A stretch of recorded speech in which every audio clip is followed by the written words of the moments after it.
In Ecuador, Citizens' Revolution candidate Luisa González does not recognize the results of the 2025 presidential runoff amid voting irregularities.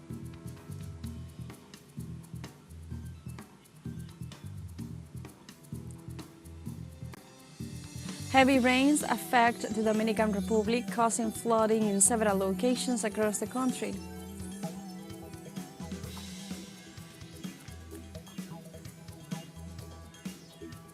Police in Netherlands repressed Monday a group of pro-Palestinian demonstrators who occupied the administrative headquarters of the University of Amsterdam in rejection of its links with Israel.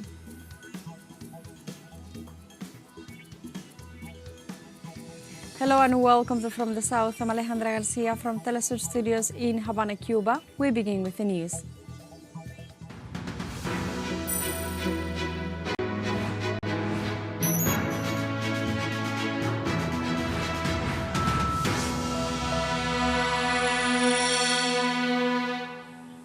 The Citizens' Revolution movement in Ecuador rejected the results of Sunday's presidential runoff election, claiming irregularities that question the alleged victory of candidate Daniel Noboa. The political movement denounced the manipulation of the voting tallies, the anticipated announcement by the CNE of Noboa's alleged victory to influence public opinion, military intimidation and obstruction to the presence of observers in order to undermine the transparency of the polls. The citizens' movement urged authorities to conduct the necessary investigation on such irregularities, which severely limit the transparency of the electoral process.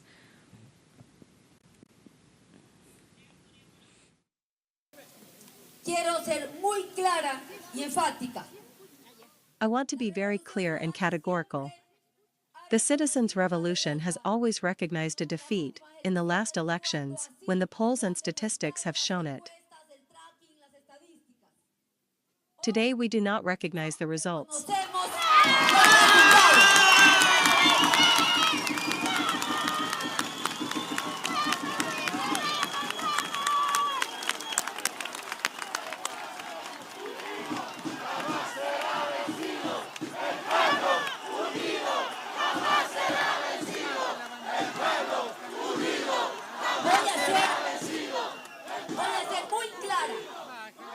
I am going to be very clear, in the name of the men, women, children, young people, whom I represent, whom all of us who are here represent, in the name of the people we represent. We do not recognize the results presented by the National Electoral Council. The network of intellectuals and artists in defense of humanity of Ecuador expressed its solidarity with the Ecuadorian people and Citizens' Revolution candidate Luisa González. In a statement, the organization called for the immediate repeal of Decree 5999 and the restoration of the fundamental rights of the Ecuadorian people.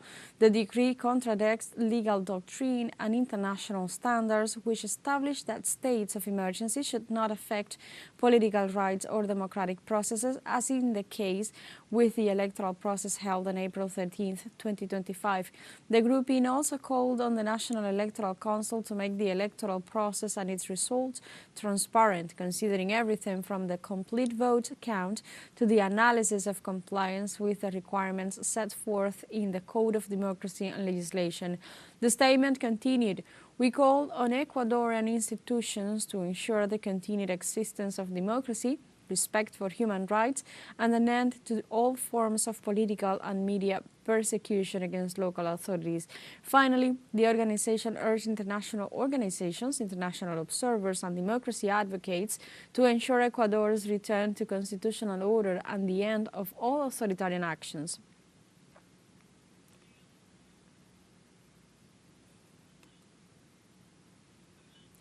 For their part, the Huasu Front of Paraguay issued a statement qualifying the process as an outrage to the popular will after the fraud denounced by Luisa González. The organization affirmed that Daniel Noboa uses the state to control and prevent the advance of progressive forces.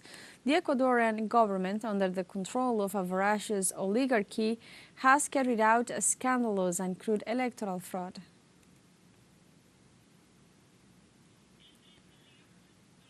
For its part, the International Collective of Select Social states the following: what has happened in this country is not only a case of administrative irregularities, it is a systematic setup aimed at imposing by force an authoritarian project led by Daniel Noboa.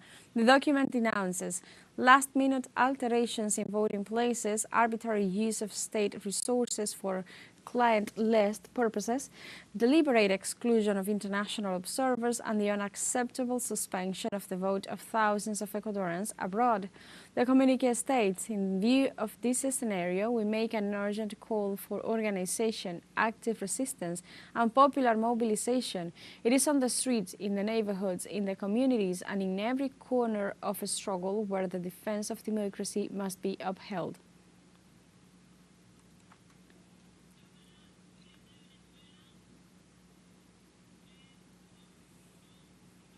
The president of Venezuela, Nicolás Maduro, held a meeting with the candidates for governors of the Great Patriotic Poll ahead of the elections scheduled for May 25th. From the mountain barracks in the city of Caracas, the Venezuelan president was received by the candidates to the 23 governorships of the country. During the event, the Venezuelan president urged the candidates to commit themselves to preserve peace in the country in the face of the right-wing intentions to carry out a coup d'etat. More than 21 million voters are summoned to participate in the parliamentary and regional elections in Venezuela, scheduled for May 25th, 2025.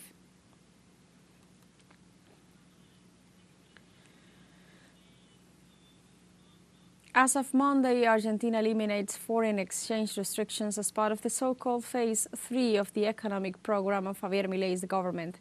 The move authorizes the purchase of foreign currency without limits, with local currency at flexible exchange rate, plus an increase of 1% per month. According to experts, the removal of restrictions could lead to an acceleration of inflation in Argentina, which currently stands at around 60%. These financial measures are implemented after the current government obtained a financial aid of at least $20 billion from the International Monetary Fund.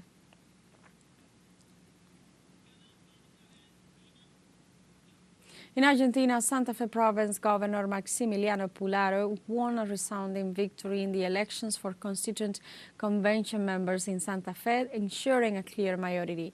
Second place went to Juan Monteverde, candidate representing Peronism, with 14.8% of the vote, while in third place was Nicolás Mayoras of Liberty Advances with 13.9%. In the next days, the Assembly will be formed to debate a constitutional reform in matters of political security, municipal autonomy, and modernization of the state. In this regard, Governor Pularo emphasized that with this reform, what is being discussed is the next 20 or 30 years of the province.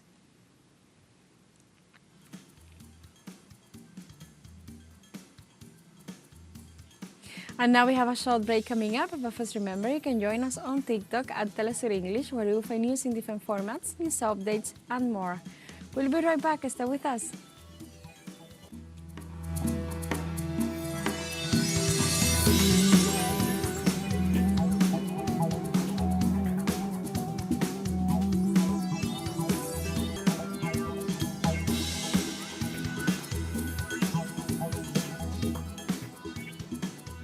Welcome back to From the South. U.S. President Donald Trump met with his Salvadoran counterpart Nayib Bukele on Monday to tackle strategic cooperation issues, namely the massive deportations of Latin American migrants. The Salvadoran head of state has been in the U.S. since past Saturday. His visit was reportedly aimed at strengthening his alliance with Trump. U.S. media asserted that Bukele would be the first Latin American president to be received at the White House for their good relations. In this context, both leaders, who were accompanied by U.S. Secretary of State Marco Rubio and Vice President J.D. Vance, discussed the return of Salvadoran migrant Kilmar Abrego Garcia, wrongly deported to a high-security prison. In this regard, Bukele stated that Abrego was a criminal in the U.S. and that he won't be freeing him.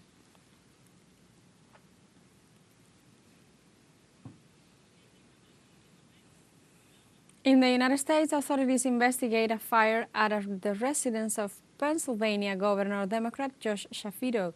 Pennsylvania State Police reported that the governor and his family were immediately evacuated from the house. The blaze damaged the infrastructure of the building. Police authorities added that video surveillance showed an individual breaking a window and throwing a Molotov cocktail inside the house, triggering the fire. The U.S. prosecution informed that 38-year-old Cody Balmer turned himself into police and was being held on charges of attempted murder, aggravated arson, terrorism, and other charges.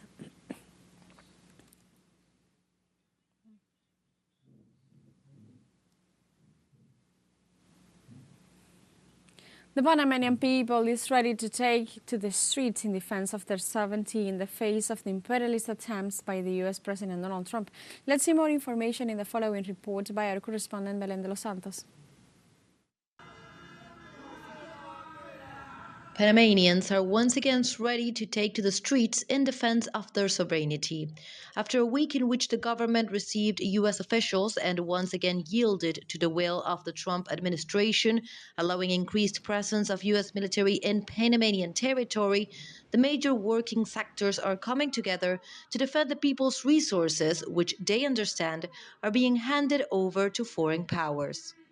Because Panama has a serious problem, and it is that the mafiocracy that we define as the corrupt oligarchy that thinks it owns the country, together with its servant politicians, the traditional politicians and a new generation of politicians, are dedicated to the plundering and looting of the people's resources, so there is widespread dissatisfaction in that sense, and we are facing a problem in which these traitors are finally receiving Rubio. They are receiving the heads of the Southern Command, they are receiving CIA agents, and now the Hegseth, Secretary of War or Defense of the United States, has arrived. They have practically signed memorandums that violate the political constitution in its Article 91 and 325. According to one of the country's main union leaders, Saúl Méndez, documents signed by the Panamanian executive constitute an act against the homeland, as the constitution states that the president cannot concede national territory in any way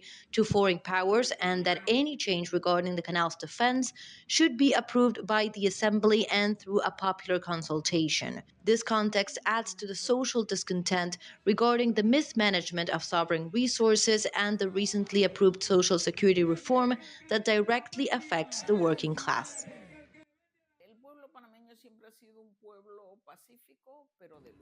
The Panamanian people have always been a peaceful people, but a people of struggle who demand respect, who demand that their fundamental social claims be fulfilled. In recent periods, we have seen a country where the economy is growing, but living conditions are very precarious. The fourth place, with the worst distribution of wealth in the world. This has generated national discontent, and Panamanians have asked for a canal in favor of the interest of Panamanians.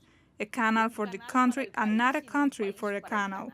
And on top of that comes the government of José Raúl Mulino, a reactionary government that calls itself a business government, but is, above all, in the face of the aggression after Donald Trump became president of the United States, a submissive government dragged along that has allowed a series of situations that we Panamanians thought had been overcome. For example, the military presence of the United States in our country.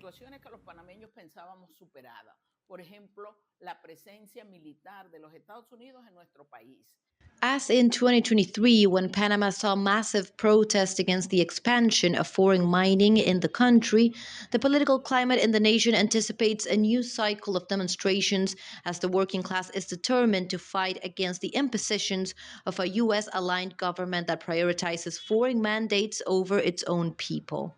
Unions from different economic sectors are organizing a joint action plan with a great demonstration set for April 24th, when a general strike is likely to be announced. The rejection of U.S. military bases in the country, as well as the construction of a new dam in Rio Indio, and the need to repeal the Social Security law are the main causes fueling the struggle. Panama's sovereignty is cared for by Panamanians. The people have risen up as of Wednesday, April 23rd. The teachers of this country have announced that we are going to go on a general strike. and as of April to 4th, after the great national march that we are going to have that day, it is most probable that a national strike of all other sectors will be announced. And hence the slogan, "This country is not for sale, this country is being defended," and this is a fact that we have demonstrated with the blood of Panamanian men and women. Belén de los Santos from Panama City for teleSUR English.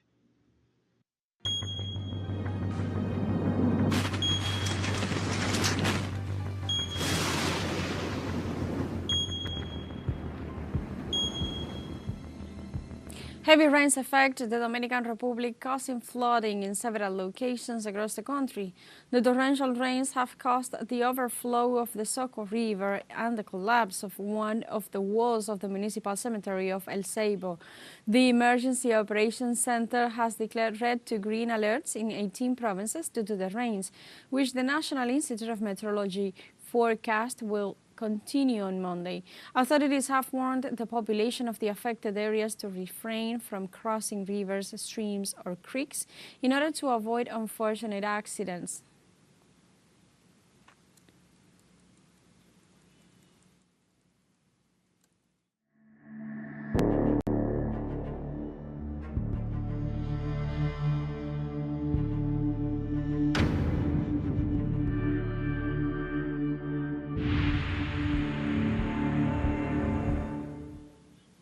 Palestinian civil defense denounced that the Israeli occupation regime had been arbitrarily attacking the health sector in the Gaza Strip. Earlier, the Zionist forces had demanded to evacuate Zaytoun town, southern Gaza. Right afterwards, Israeli airstrikes hit the area, namely the Al-Ali Baptist Hospital, the last one able to provide medical assistance. So far, authorities reported no fatalities. In this context, the Return Health and Community Association in Gaza condemned the Israeli campaign against Gaza's healthcare centers, and it underscored that over 60% of hospitals and primary care centers have been destroyed since October 2023.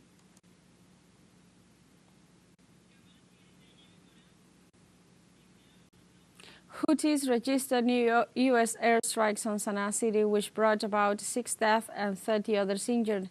Yemeni media reported that U.S. bombings targeted a factory in the industrial Al-Sawari western zone in Bani Matar region. Houthis confirmed the aforesaid death toll and wounded in the ceramics factory after the 3 consecutive attacks, in addition to the impact of shellings on Sunday evening. Houthis further claimed that the factory had recently resumed its operations after receiving a similar aggression in 2016 that had kept it closed for several years.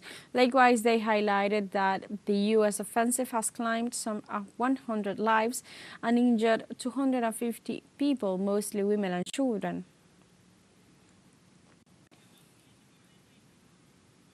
Police in Netherlands repressed Monday a group of pro-Palestinian demonstrators who occupied the administrative headquarters of the University of Amsterdam in rejection of its links with Israel.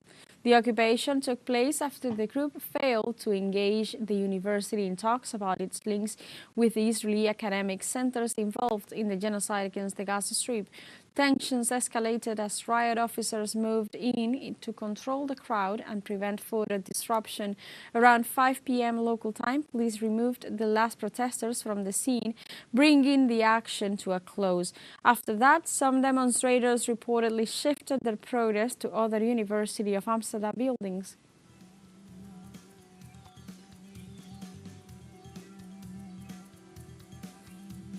And we have come to the end of this news brief, but remember you can find these and many other stories on our website at telesurenglish.net, and join us on social media. We are on Facebook, X, Instagram, Telegram and TikTok as well.